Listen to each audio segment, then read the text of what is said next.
Assalamualaikum warahmatullahi wabarakatuh.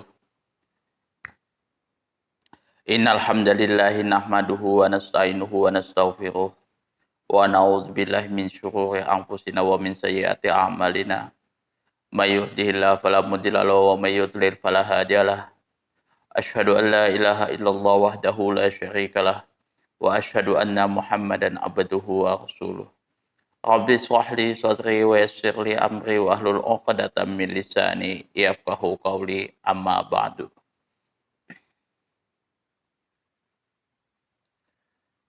Hadirin hadirat jamaah kaum muslimin wal muslimat yang dirahmati oleh Allah Subhanahu wa taala. Kali ini kita akan membahas hadis nomor 98 dari Aisyah, masih sama seperti yang kemarin, tentang adab menutup aurat di dalam ketika buang air besar dan buang air kecil.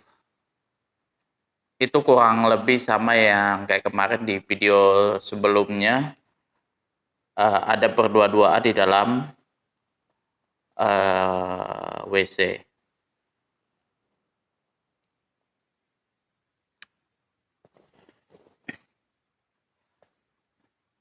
Hadisnya simple, nggak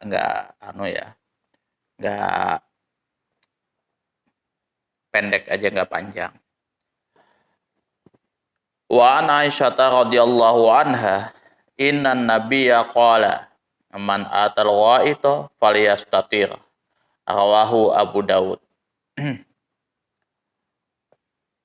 Wa an Aisyah radhiyallahu an, dari Aisyah radhiyallahu anha, semoga Allah meridhoi kepada, memberikan keridhaan kepada Aisyah.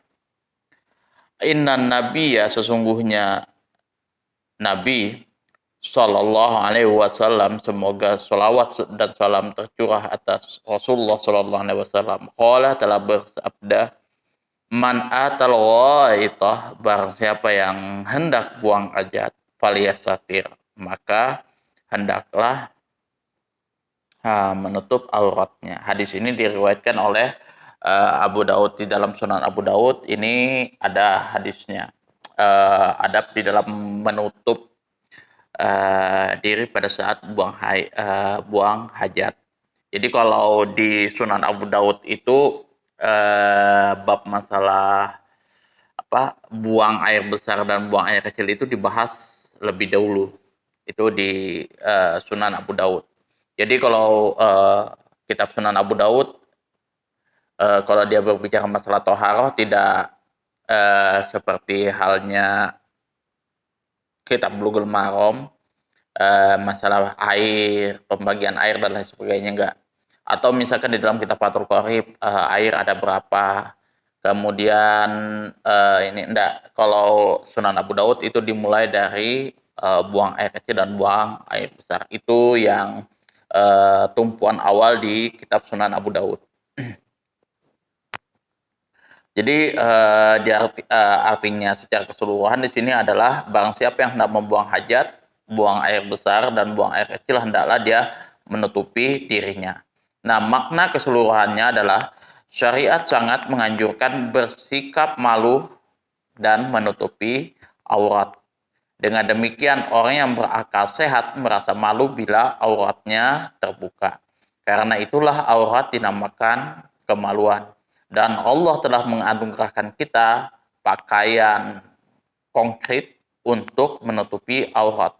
Sebagaimana dia pun telah menganugerahi kita pakaian abstrak melalui taufiknya.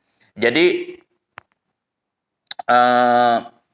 bab ini adab di dalam kita buang air besar dan buang air kecil ini, ya memang terkadang kita kalau misalkan laki-laki kurang begitu detail di dalam memperhatikan adab ini, karena ya yang penting kelar, selesai dan lain sebagainya. Nah, itu yang jadi masalah sebenarnya.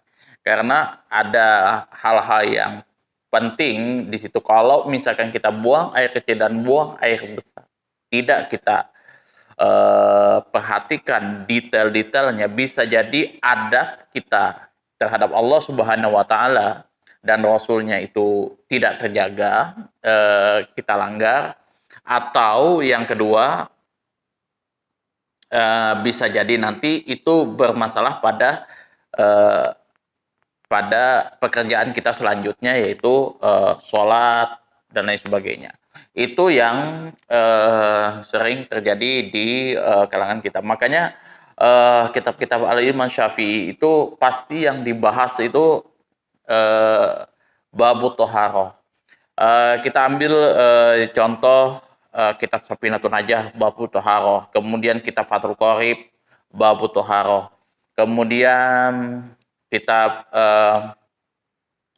apa namanya Bulughul Maram yang kita bahas babu toharoh juga yang pertama, Kifayatul Ahyar, kemudian Al-Hawil Kabir, Mukhtasar Mazani, apalagi Syarhul Muadzab, Al-Majmu'. Nah, itu sampai kitabnya Al-Muhadzab, At-Tahdzib dan lain sebagainya. Itu diawali dari Babut Tohar, Kitabut Tohar.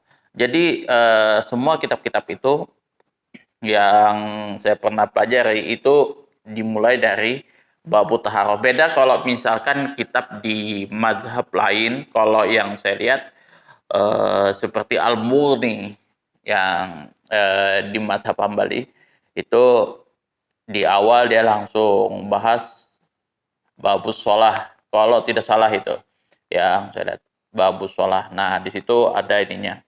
Tapi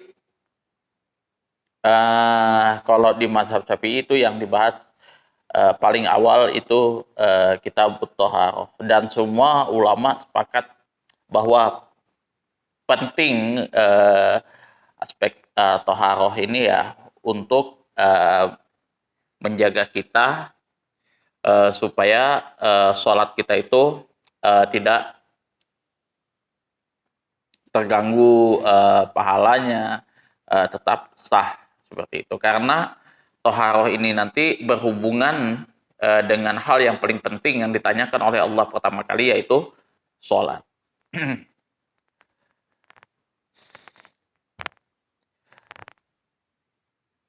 Allah Subhanahu wa taala berfirman, "Ya bani Adam, qad anzalna 'alaikum libasai yuwari sau'adikum warisa wa libasut taqwa dzalika khair." Wahai anak Adam, sesungguhnya kami telah menurunkan kepadamu pakaian untuk menutupi auratmu, dan pakaian yang indah untuk perhiasan, dan pakaian takwa adalah pakaian yang paling baik. Nah, jadi Allah menurunkan kepada kita yaitu pakaian untuk menutupi aurat, dan pakaian yang indah untuk perhiasan, dan pakaian takwa itulah ya pakaian yang paling baik. Jadi menutup aurat secara keseluruhan ijma ulama itu wajib. Nah terlebih kalau misalkan kita buang air besar di tempat publik dan lain sebagainya. Bahkan di dalam kitab tafsir Ibnu Katsir dijelaskan bahwa yang namanya menutup aurat bagi wanita itu wajib bagi wanita yang mukmin.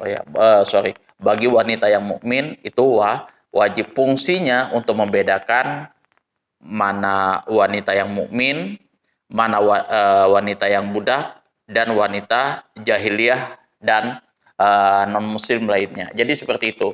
Menutup aurat fungsinya membedakan antara wanita mukmin, wanita budak, dan wanita jahiliyah. Nah, jadi kalau misal ini keluar ke topik pembahasannya, kalau misalkan yang kemarin sempat ribut, apakah non muslim itu wajib menggunakan jilbab? Kalau menurut saya enggak.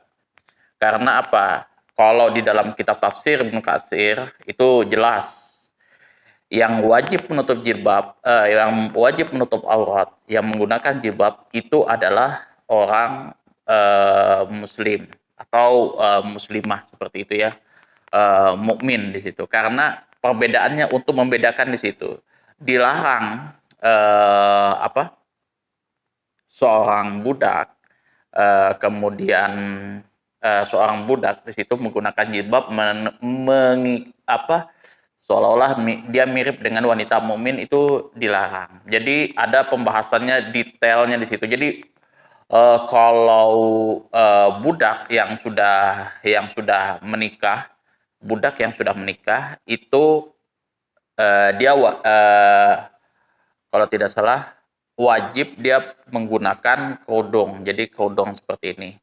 Nah, tapi dia tidak makruh makruh makruh menggunakan jilbab. Itu kalau tidak salah itu. Yang saya lihat di dalam kitab tafsir Ibnu Katsir, nanti teman-teman bisa cek aja di dalam kitab tafsir Ibnu Katsir.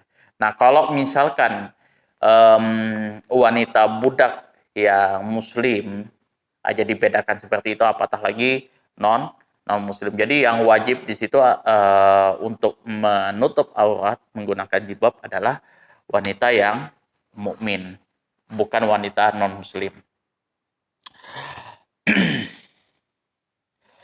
Analisis lafadznya adalah man aroda waita, barang siapa yang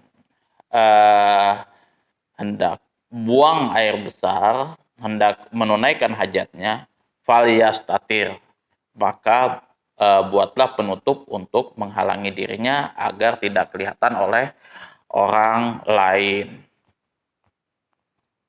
Fikih hadisnya adalah wajib menutupi diri ketika kita buang air besar dan buang air kecil. Nah, kalau di Indonesia sudah apa ya? Kalau zaman sekarang sudah aman ya.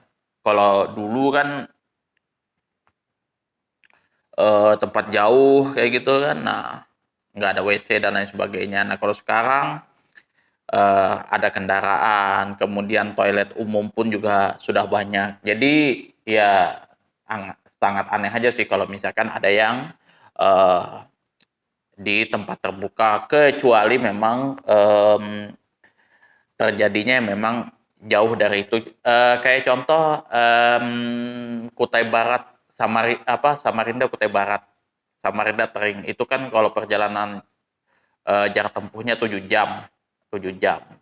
Nah, kadang juga buang air, kalau untuk buang air kecil aja ya mesti harus jauh-jauh lah kayak gitu. Jadi supaya nggak kelihatan orang. Cuman kalau buang air besar rata-rata sudah banyak sih tempat-tempat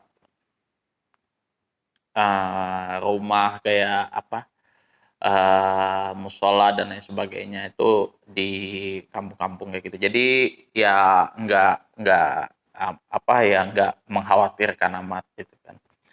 Itu sih kalau bab seperti ini ya kan, wajibnya menutup diri ketika buang hajat. Tapi kalau misal yang kemarin menutup aurat itu ijma ulama sepakat untuk laki-laki dan perempuan wajib menutup aurat. Bedanya hanya apakah menutup aurat seluruh tubuh untuk wanita ya, seluruh tubuh sampai ke muka kayak gitu. Ada juga perbedaan yang